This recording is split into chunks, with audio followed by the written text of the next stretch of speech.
విద్యార్థులకు శుభవార్త. మోడర్న్ టెక్నాలజీకి అనుగుణంగా సరికొత్త రీతిలో robotics, AI technology life skills ని మీకు అందిస్తోంది.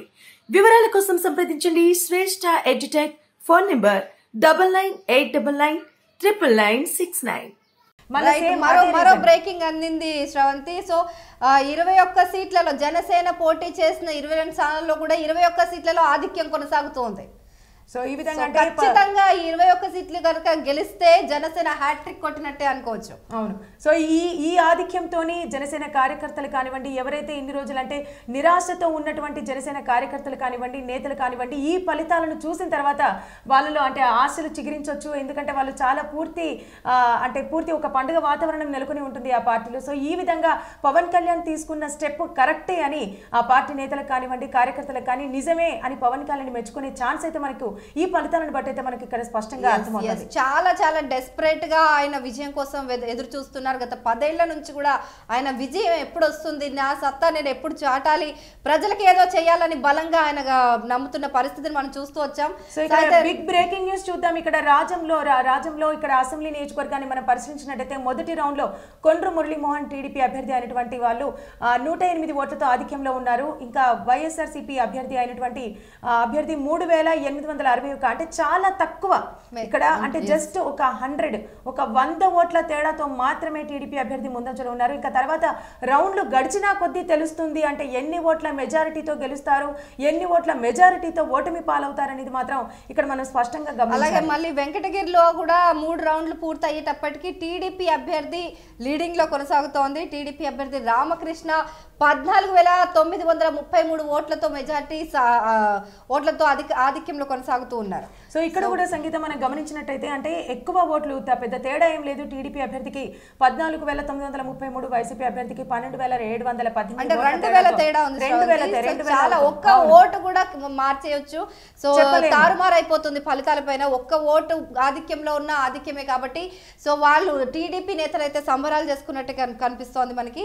సో ఇప్పటి వరకు మనం చూసుకున్నట్టయితే అంటే ప్రతి ఒక్క టీడీపీ అభ్యర్థులు పోటీ చేసిన అంటే దాదాపు ఆల్మోస్ట్ ఒక 80% నియోజకవర్గాలలో కూడా టీడీపీ ముందంజలో ఉన్నట్టు మనకి ఇక్కడ స్పష్టంగా అర్థం. అయితే ఇది వరకు అంటే ఒక రౌండ్ లో వారణాసిలో నరేంద్ర మోదీ ఆధిక్యంలో తగ్గడం జరిగింది. అయితే ఇప్పుడు మళ్ళీ ఆయన ఆధిక్యంలోకి రావడం జరిగింది. సో ఈ విధంగా అంటే వారణాసిలో 619 ఓట్లతో ప్రధాని నరేంద్ర మోదీ ఆధిక్యంలో కొనసాగుతున్నారు. సో ఒక్క ఓటు చాలు ఏ అభ్యర్థి గెలుస్తారు, ఏ అభ్యర్థి ఓడుతారు అనేది నిర్ణయించడానికి కేవలం ఆ ఒక్క ఓటు.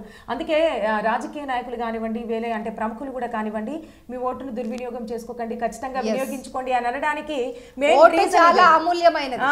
సో ఆ అమూల్యమైన ఓటు జడ్జిమెంట్ ఇచ్చే డే ఇవాళ. సో ఈ బిగ్ జడ్జిమెంట్ డే ఏం చెప్తుంది, ప్రజలు ఎవరికి పగ్గాలు చేపడతారు, ఎవరికి పట్టం కడతారు. సో ఇక్కడ మనం గమనించినట్టయితే ఆంధ్రప్రదేశ్ అసెంబ్లీ ఎన్నికలను మనం పరిశీలించినట్టయితే ప్రజలు ఈ రోజుతో తేలిపోనుంది. ప్రజలకు సంక్షేమ పథకాలు కావాలా, బ్రేకింగ్ అందింది శ్రవంతి. సో కొడాలి నాని కౌంటింగ్ కేంద్రం దగ్గర నుంచి వెళ్ళిపోయారు. సో వల్లభనేని వంశీ కూడా కౌంటింగ్ కేంద్రం నుంచి ఆయన తప్పుకొని వెళ్ళిపోయినట్టుగా కనిపిస్తోంది. ఎందుకంటే వాళ్ళ ఓటమిని చవి చూడలేక అంటే వాళ్ళ ఓటమిని వాళ్ళు జీర్ణించుకోలేక అంటే అంటే లేదా మరి దాని తర్వాత నెక్స్ట్ స్టెప్ ఏమైనా చేయాల్సి ఉంటుందా అన్న ఆలోచన కొద్దీ వాళ్ళు పోలింగ్ కేంద్రం నుంచి వెనుతిరగడం అయితే మనం గమనిస్తున్నాం. దాదాపు 2-3 రౌండ్లు పూర్తయినప్పటికీ కూడా లీడింగ్ లోకి రాకపోవడంతో మంత్రి కొడాలి నాని, వల్లభనేని వంశీ ఓటింగ్ కౌంటింగ్ కేంద్రాల దగ్గర నుంచి వెళ్ళిపోయినట్టుగా మనకు సమాచారం అందించడం. సో ఈసారి మాత్రం పవన్ కళ్యాణ్ మాత్రం అసలు ఇంకా తను తిరుగులేని విజయం అనే చెప్పాలి. ఇటు జనసేన కార్యకర్తలు కానివ్వండి, నేతలు కానివ్వండి ఆల్రెడీ వాళ్ళ సంబరాలను కూడా మొదలు పెట్టేశారు. అంటే దేశం అంటే యావత్ దేశం మొత్తం పవన్ కళ్యాణ్ పైన అంటే తన వైపే ఉంది. అంటే తనకి ఇక్కడ ఆంధ్రప్రదేశ్ కాదు, తెలంగాణలో కాదు, బయట రాష్ట్రాల్లో కూడా తనకి ఎంతో మంది అభిమానులు ఉన్నారు. సో ఈసారైనా పవన్ కళ్యాణ్ ఎన్ని స్థానాలు గెలుచుకుంటాడు, ఈసారి పవన్ కళ్యాణ్ పిఠాపురంలో గెలుస్తాడా లేదా ఎన్ని ఓట్ల మెజారిటీతో గెలుస్తాడనేది యావత్ దేశం మొత్తం పవన్ కళ్యాణ్ ని గమనించడం జరిగింది. సో మరో బ్రేకింగ్ అందింది. పిఠాపురంలో పవన్ కళ్యాణ్ 20,000 ఓట్ల మెజార్టీతో ఇప్పుడు లీడింగ్ లో ఉన్నారు. అంటే 4 రౌండ్లు ముగిసేసరికి ఆయన దాదాపు అంటే వారు వన్ సైడ్ అయిపోయిందని చెప్పొచ్చు. ఎందుకంటే వంగ గీత అక్కడ డాక్టర్ గీత ఉన్నప్పటికీ కూడా ఆవిడ చాలా ధీమా వ్యక్తం చేశారు. ఈసారి ఖచ్చితంగా నేను గెలుస్తాను, మంత్రి పదవి చేపడతానని చెప్పి ఆవిడ చాలా చెప్పారు. అయినా కూడా లేదు మీరు జనసేనలోకి వచ్చేయండి అని జనసేన అని పవన్ కళ్యాణ్ ఆవిడకి పిలుపునిచ్చారు.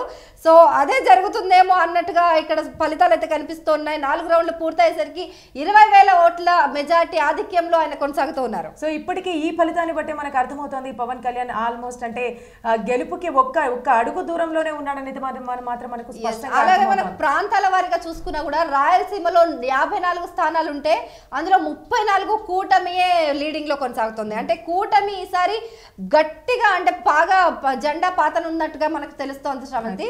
అయితే ఇక్కడ మనం పిఠాపురం అసెంబ్లీ నియోజకవర్గాన్ని మనం పరిశీలించినట్టయితే చాలా వరకు అసెంబ్లీ నియోజకవర్గాల్లో ఇటు ప్రతిపక్ష పార్టీ అభ్యర్థి కానివ్వండి, అధికార పార్టీ అభ్యర్థి కానివ్వండి, మాటల తూటాలు పేర్చుకునేవాళ్ళు. బట్ పిఠాపురం అసెంబ్లీ నియోజకవర్గాన్ని మనం పరిశీలించినట్టయితే ఇటు వంగగీత కానివ్వండి, పవన్ కళ్యాణ్ కానివ్వండి, వీళ్ళిద్దరి మధ్య ఎటువంటి మాటల యుద్ధం జరగలేదు. జస్ట్ సోదర భావంతో మాత్రమే వీళ్ళు మెలిగి ఉన్నారు. అంటే వంగగీత కూడా ఆల్మోస్ట్ చెప్పారు పవన్ కళ్యాణ్ వ్యక్తిత్వం చాలా మంచిది, అది ఇదని తను చెప్పడం కూడా జరిగింది. బట్ ఎప్పుడు పవన్ కళ్యాణ్ ని మాత్రం ఒక్క మాటతో కూడా తను విమర్శించలేదు. కేవలం పార్టీలు మాత్రమే విమర్శించుకున్నాయి తప్ప వీళ్ళిద్దరు అభ్యర్థులు మాత్రం ఎటువంటి విమర్శలకు దారి తీసుకోలేదు. చాలా చాలా స్నేహపూర్వకంగా గౌరవప్రదంగా వాళ్ళు ఒకరినొకరు ఇన్వైట్ చేసుకున్నారు పార్టీలోకి.